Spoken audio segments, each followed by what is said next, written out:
Things are heating up in the last month or so before I head out to the open sea in this, my rescued catamaran. Many of you will know that I bought this questionable project 2 years ago with zero boat building experience, with a goal to eventually sail across oceans, which is pretty mental considering this is a plywood and epoxy boat which was left at anchor for 10 years in a very wet country. And I've been out of my depth for a lot of the project, and this week's episode is definitely going to raise some eyebrows. The highlight being screwing in my winches, but this episode's packed with all sorts of questionable antics. Engines conking out while I'm motoring around, the Dutch being Dutch, dodgy trampolines, and good old rot in case you missed it, and loads more. So I hope you enjoyed the video. Thanks very much for watching.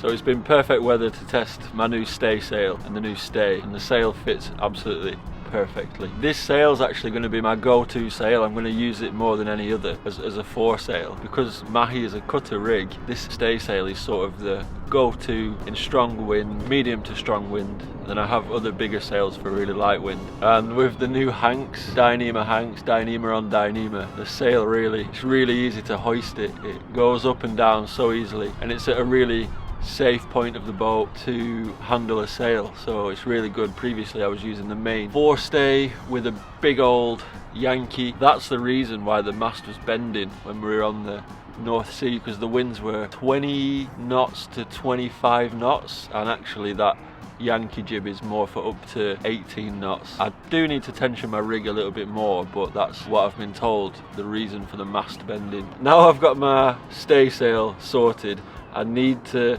find out exactly where I'm going to have the winches for it. There's an aeroplane every 2 minutes. Installing the winches for these foresails is a big job on my list. Funny to think I didn't have any winches or anything throughout my sailing last year. So a big job is to get fur leads and winches sorted out. So while I've got the sail up, I'm just trying to work out exactly the best angle for the sheet to pull on the stay sail so that it's an even pull. And it looks like the best place, or the best solid place where I can fix an attachment, is on this center beam, and it's just about right. It could maybe do to be a little bit further back, but I'm going to put an attachment point there. And also on my aft beam I'm going to have, I think, 2 winches on either side, and then a huge Harken self-tailing one in the middle, which I can use with my main sheet and also tighten in these jib sheets as well. I bought this last year thinking I was going to install it, but I didn't get around to it. It was a few £100s used on eBay, but it's an absolute beast, and it will come in handy for various jobs on the boat, I'm sure. But yeah, I'm going to put this in the centre as per the plans of the boat, and then 2 little sidey winches which were donated to me, given to me by Yap, so thank you very much. 2 Lumar 30s. Yeah, I'm just plucking up the courage to do it, because it's going to mean screwing some pretty large screws into the beam. There's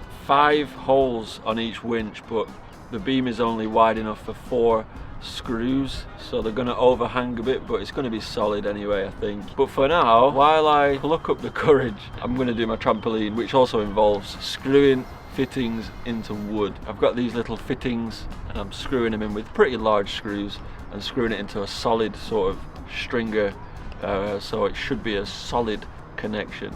Really do not want to get any moisture in there, so I'm going to be using epoxy and Sikaflex.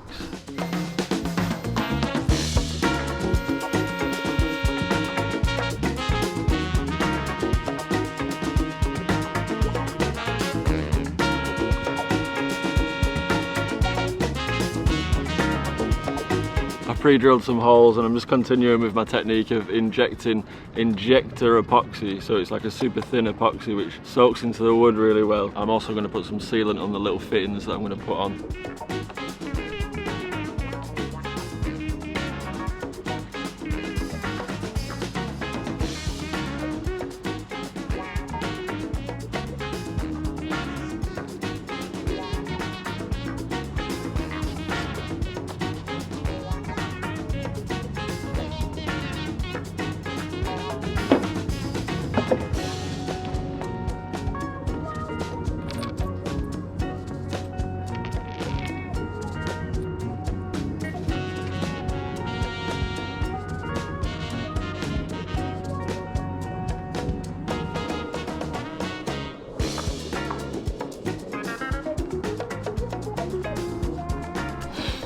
I'm actually quite happy at how those little fittings have screwed in with the trampoline. I'll leave it overnight, and then over the next few days I'll try and organise the trampoline so it looks pretty good.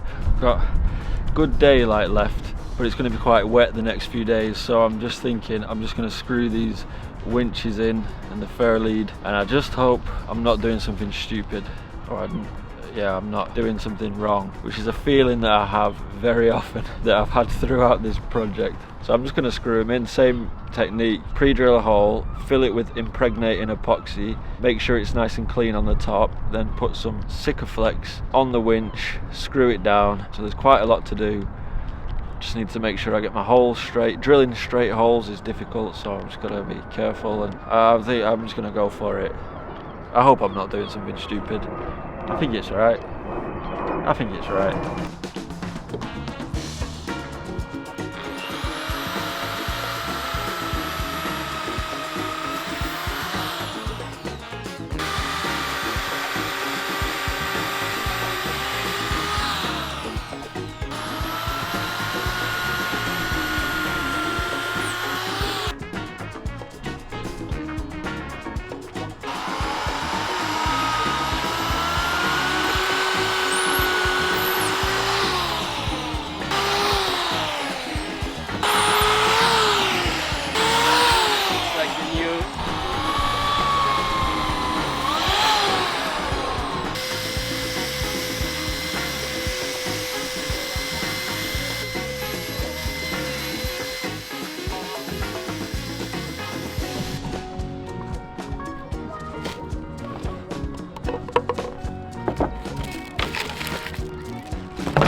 I actually can't believe it that I just went ahead and did it because I've been thinking about this for such a long time. Yeah, pretty much the only way is to screw them in. I know a lot of people will suggest that I should bolt them through, but it's not really possible to bolt them through the beams. This is the only other place is sort of the cabin tops, but I don't think it would be as strong going through one of these cabin tops. I have only one sort of sheeting place, which is sort of a midway between close hold and on a reach, so I will eventually put more little anchor points for the sheets as well. But a huge job which took me about an hour.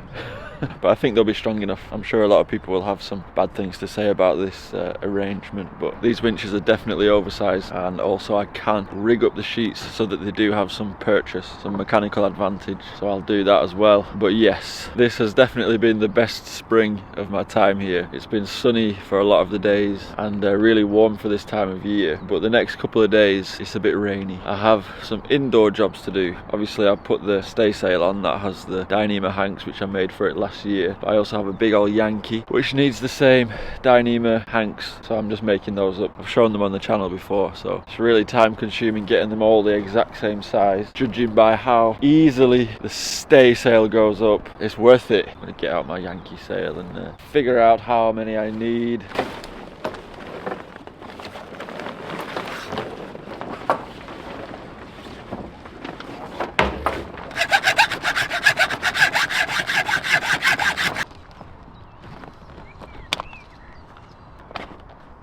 One down, 14 more to go.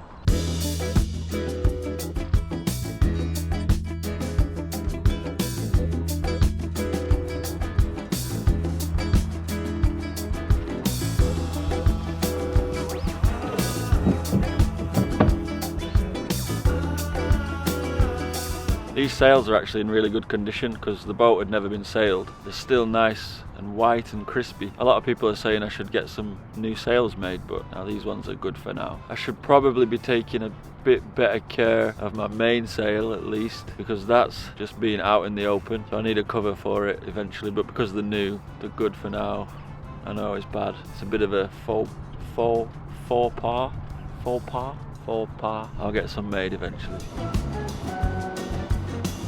Believe it or not, it's been nice having a rainy day, just chilling, doing some little jobs. I've got the meat and potatoes of the soft shackle hanks done, so I just need to obviously trim these. I need to burn the ends, but also I'm going to put a little quick release string in there so they can open up. But there's 14 there, it took me a while, but we got there in the end.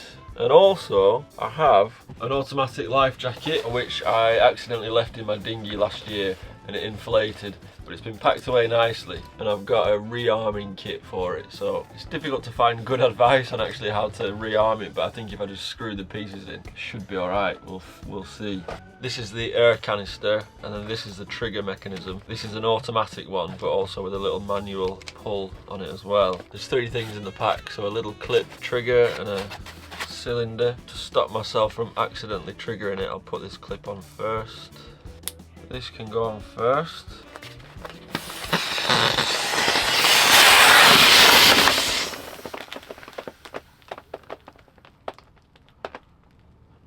Oh, for sake. Flipping heck. That's £20 down the flipping drain. Gee, yeah. Oh, flipping heck. How do I deflate it? The light's working. It's got a little wire on it, 2 little tiny poles, and I just licked it and it came on. Luckily I got a spare one because of my little mishap. I'm gonna have to I'll order a couple more.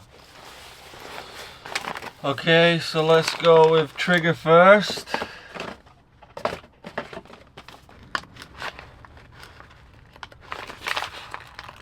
Alright, that's done. Flipping heck.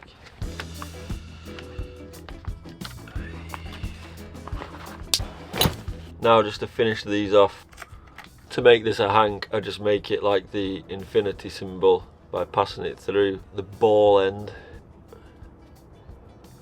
and that becomes a little hank. Just need to burn my balls and then I'll do this outside.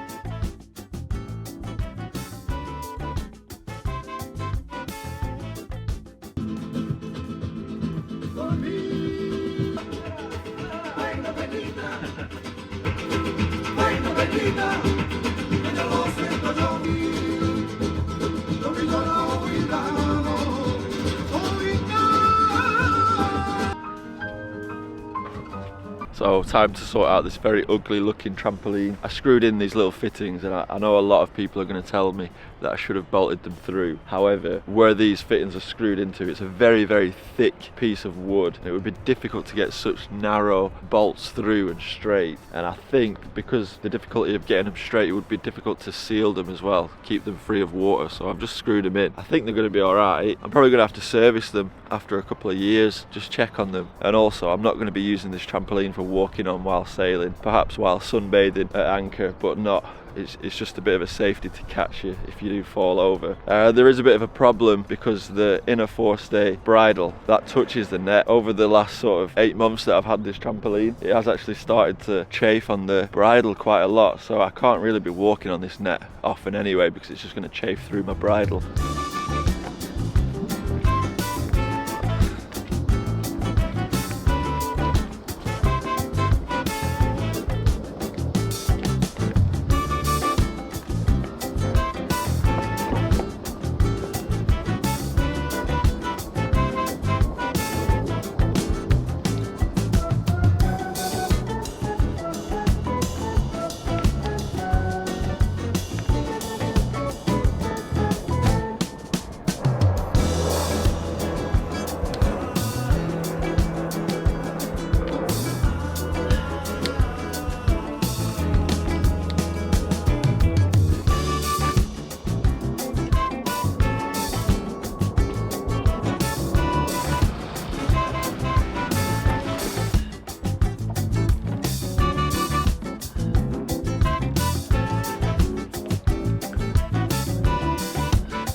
I tried out the net, lied in the middle, and my bum just touched the water. So I put a rope in the middle just to lift the whole net up, and that seems to have made it a lot better. But yeah, this net at least is a very temporary arrangement. I found it actually on the boat and cleaned it up a little bit, and it's an old fishing net, so it's really strong, but it's not actually a square shape, and it doesn't fit the shape of where it needs to be. I'm gonna eventually have to get one that's been custom made. Flipping aeroplanes again.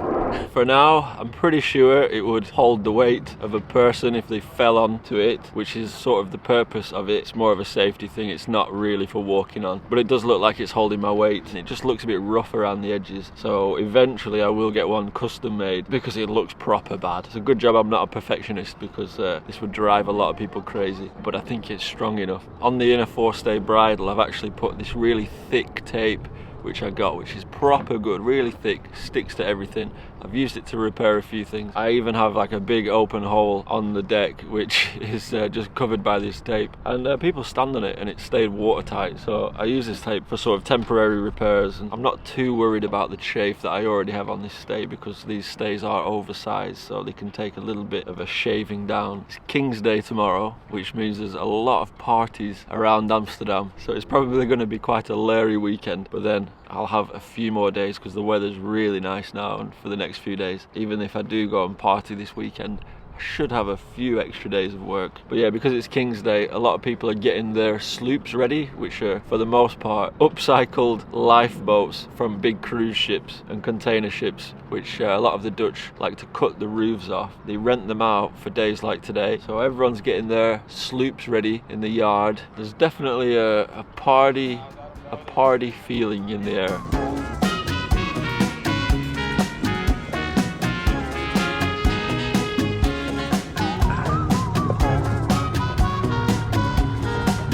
So I went to my friend Freek and Noemi's 30-meter clipper which you've seen on the channel before a couple of times. I always love going there. Obviously we had a lot of beers, but Noemi made a famous sailor dish called scouse. It was like a mashed potato with lots of beets and also fresh raw herring as well, which is a bit of a delicacy here. It's very commonly eaten and it's so good. It melts in your mouth. It was brilliant. Freek and Noemi actually rent out their boat to large groups who want to explore the Netherlands. So if there are any people watching this video who are interested in a proper decent holiday, yeah, they're just the nicest people. And they kind of remind me, okay, I'm kind of excited to be sailing and going around on my merry trip, but I'm also leaving so many friends for life, leaving them behind. But what I say to everyone is we're still young and there's many years, and yeah, I'll be back. And I know I always have a home here. It was my first time actually going into the centre of Amsterdam on King's Day, and it was crazy, unbelievable. King's Day here in the Netherlands is kind of like a day of lawlessness. People can just sell all the stuff. They don't need to worry about taxes and stuff, and people are just selling beer in the street. People are opening up little DJ parties on the street, loads of street parties. I wish I got more footage, but I was quite drunk. But yeah, it was a great day. But yeah, today I'm quite hungover, but I have just enough energy to do a few little jobs. A lot of people said in the last video with the cam cleats on my boom I should have a little hoop to sort of keep the reefing line in place, so I'm going to do that, and then eventually I'm going to turn the boat around and then work on this rotten rubbing strip, which is sort of the key structural job that I need to do before I set off. So I'll crack on with that.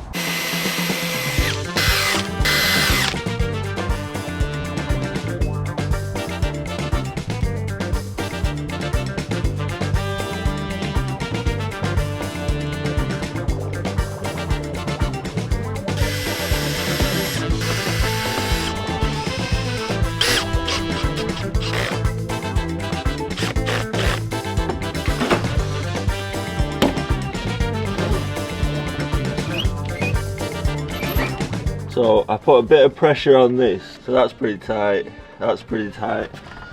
and then the weight is spread.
That was really weird. The perfect engine, which we'd spent so long fixing, just cut out and it wouldn't start.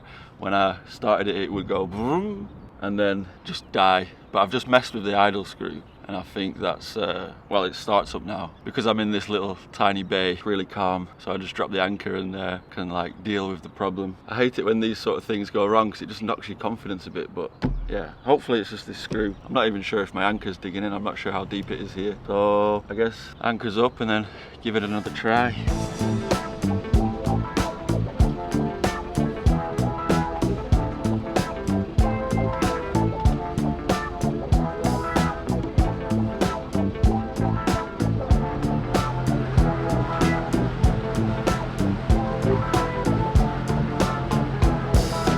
whole reason why I've turned the boat around is so that I can access this rubbing strip, which is a structural repair as well, because this keeps the ropes for the beams in place.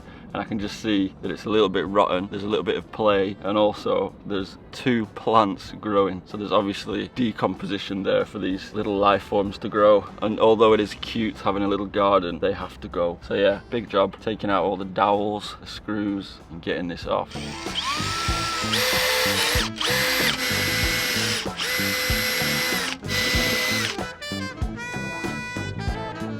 Some of the dowels don't even have screws behind them. For now I just need to scratch out all the glue from the screw heads and then unscrew them.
Cleared out most of the rot. Still need to oversize drill the holes. All of the rot is around the screw holes. It's a big surprise. I don't know how the ropes actually managed to not jump past the rot. I'm pretty happy that the rot doesn't go past the fiberglass on the hull. So obviously where this rot is, it's pieces of wood which are screwed to the hull, and the rot stops at the hull. The deepest part of rot was here, and there was a previous repair. A lot of epoxy just shoved in there, so I'm thinking this is a bit of an entry spot, so I might have to fiberglass over it. But yeah, it's been a full day, so tomorrow I'll just continue clearing up, making sure everything's nice and dry, and then I need to start cutting pieces of wood which will fit into all the slots. Although it looked quite bad on first inspection, I'm just happy that the rot stops somewhere. I know it looks rough right now, but the wood to where I've cut down to is dry.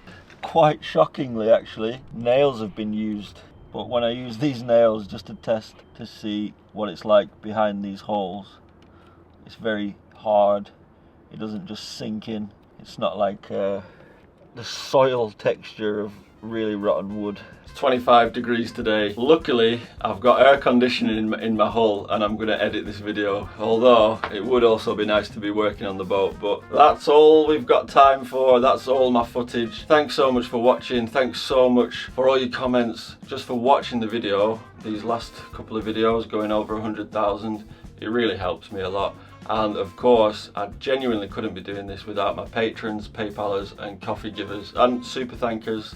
So obviously, coffee givers, patrons, post a video every Friday that I'm not uploading a video to YouTube as a little payback for your generosity. Thanks again for watching, and see you in the next video. Should be a lot of good stuff happening. Well, I hope I don't get too bogged down with this repair, because yeah, usually these things take a while, with epoxy having to wait a day for it to set and stuff. Maybe in this heat it can set and blah blah blah. I'm blabbing on. Alright, thanks again for watching.